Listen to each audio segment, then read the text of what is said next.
Stepan Latypov, arboriculturist, resident of Square of Changes in Minsk.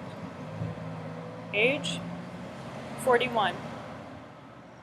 September 15th, 2020. First arrested September 15th, 2020. Sentenced August 15th, 2021 to 8.5 years in prison for resisting a police officer, for creating protest symbols, and for misleading customers while selling them pesticides. Eventually, he attempted to commit suicide during the trial by stabbing himself in the throat with shards of a broken pen. He miraculously survived. Following are his final words in court.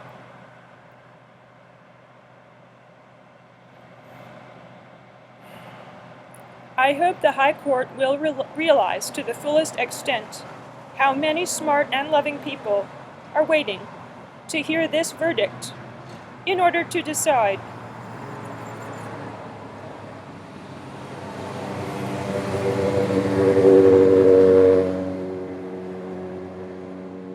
To remain in Belarus, or to devote all their powers, knowledge, and talents to the prosperity of another country. I was pulled into a police van by men in masks on September 15th, 2020. They twisted my arms behind my back and put a trash bag over my head. Twice en route, I was moved from one van to another, but it was in my neighborhood, and I know every twist and turn there. Then they beat me. They turned the radio on, full blast, and began beating me. Never in my life have I been so afraid.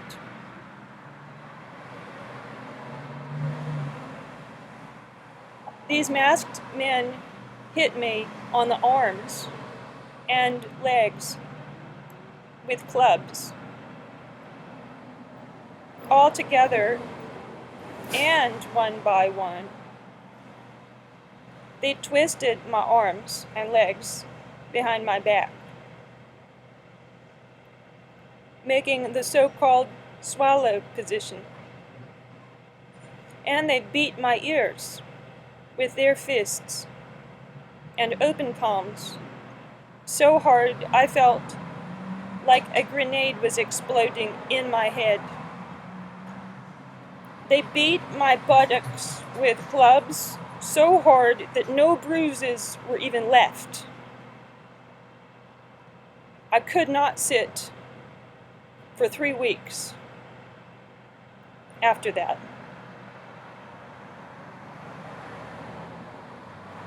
I recently heard the phrase intermuscular hematoma. Maybe that's what it was. I screamed and wheezed inside my black trash bag, but they only laughed. They said, "We're learning the alphabet. We're working on the letter A right now. Soon we'll begin with the letter B." They said, "Quit screaming. Your Tikhanovskaya won't hear you." But I kept on screaming. I screamed, and I thought, fortunately, you arrested me. Few of my Belarusian neighbors could have withstood this. I would think of my mother when it was especially painful. She always taught me to say to myself, I am a tiny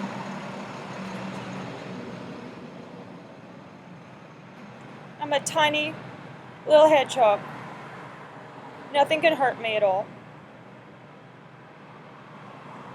And that helped me at certain moments. But they, the policemen, were very experienced. They constantly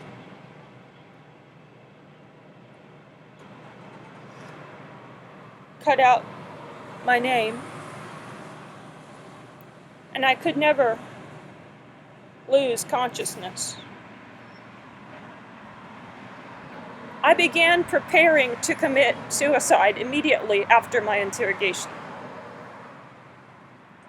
To each interrogation, to each meeting with my lawyer, I carried with me a small piece of foil, choosing shapes and sizes that the guard would not detect.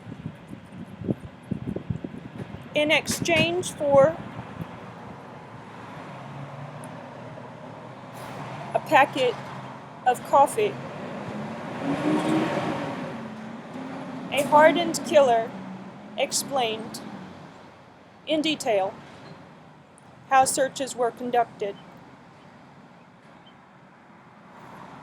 while a professional pickpocket taught me to conceal a razor blade. Later, I was advised to wrap the metal with a piece of tape so it wouldn't slip in my fingers. I just taped the tape on a document folder and wrote on it with a pen. Then I would retape it to my jacket. Nobody cared about that, just as nobody cared that I spent the whole first week of the trial weaving a gag so I would be able to go out with dignity, not screaming in pain. It did hurt. It was insanely and terribly painful. My goal was to slice through at least one of the carotid arteries. I couldn't cut through the left, but I was able to sever the right one, thanks to my left-leaning angle. My fingers felt the warmth. I was even able to catch hold of an artery, but I was agitated and I went too far past it instead of going deeper into the trachea. I don't know what will happen now. I don't know what the verdict will be, how long I will actually spend in prison. Practice has shown that not everything is in the hands of the judge, or in mine, or in anyone's. But I do wish to say one thing. Whoever I may be, I am who I am. And I love you all very much. I cannot do it in any other way. I will defend you as best I can. I consider it my duty. I believe there is no other way. Your Honor, I have spoken about much and about others, saying nothing about myself or what I expect for myself. I don't really care what you say, as much as I do about how you say it. I will try very hard to see in you not a judge, but a human being, a citizen, a professional doing a job that will help me not to hate you so much and to relate to you with understanding, with the understanding that you are a person who perhaps is trapped in a difficult situation. Thank you, Your Honor.